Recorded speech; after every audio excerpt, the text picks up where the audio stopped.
سعودی عرب سے کسی نے پوچھا ایام حیض میں دی گئی طلاق واقع ہو جاتی ہے؟ بالکل واقع ہو جاتی ہے، صحیح بخاری صحیح مسلم کی حدیث ہے، عبداللہ بن عمر نے اپنی بیوی کو حالت حیض میں طلاق دی،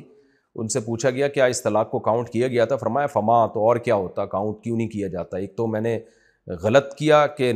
ناجائز طلاق دی، اب کیا اس کو کاؤنٹ بھی نہیں کیا جائے گا؟ تو یہ مسئلہ بھی اجماعی ہے، اس میں بعد میں لوگوں نے کچھ اختلاف کیا، اس اختلاف کی کوئی حیثیت نہیں ہے، حالت حیض میں طلاق دے دی تو واقع ہو جائے گی۔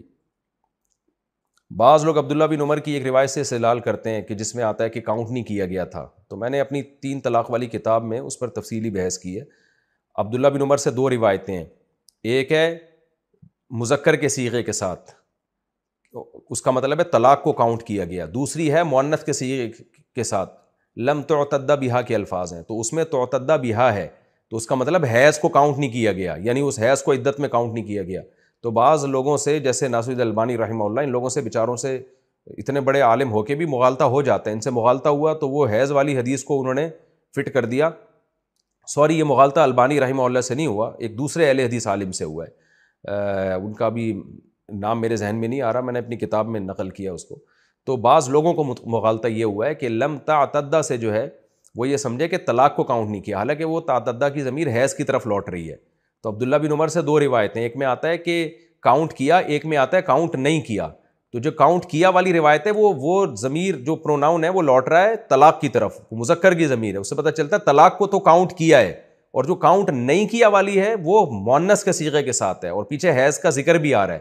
حیضہ کا لفظ ہے، حیضہ یعنی ایک حیض، تو اس سے پتہ چلتا ہے حیض کو کاؤنٹ نہیں کیا، یعنی جس حیض میں عبداللہ بن عمر نے طلاق دی تھی تو اس حیض کو عدت میں کاؤنٹ نہیں کیا گیا۔ تو ہمارے ہاں بعض اہل حدیث علماء سے دونوں حدیثوں کو انہوں نے خلط کر کے وہ یہ سمجھ بیٹھے کہ ایک حدیث میں آ رہا ہے کہ کاؤنٹ کیا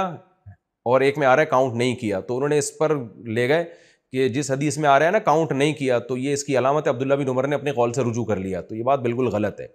دوبارہ بتا دوں، جس حدیث میں آتا ہے کہ عبداللہ بن عمر نے حالت حیض میں طلاق دی اور اس طلاق کو کاؤنٹ کیا، اس سے کاؤنٹ کرنے سے مراد ہے طلاق، تو طلاق کو واقعی کاؤنٹ کیا ہے، اور جس حدیث میں آ رہا ہے کاؤنٹ نہیں کیا تو اس سے مراد طلاق نہیں ہے، اس سے مراد پیچھے حیضہ کا لفظ ہے کہ حیضہ کو کاؤنٹ نہیں، حیضہ کہتے ہیں یعنی ایک حیض کو، حیضہ ضاد کے بعد تا لگا ہوا ہے تو پیچھے لگا ہوئی ہے وہ حیضہ،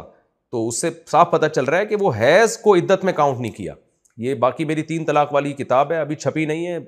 10 سال پہلے میں نے لکھی تھی، وہ چھاپنے کا ٹائم ہی نہیں مل رہا،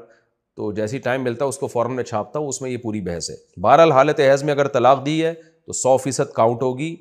جیسے کہ 3 طلاقیں اگر ایک وقت میں دے دی ناجائز ہونے کے باوجود کاؤنٹ ہوتی ہیں، تو حالت حیض میں دی گئی طلاق بھی ناجائز اور حرام ہے لیکن کاؤنٹ ہوگی، وہ کالعدم نہیں ہوگی۔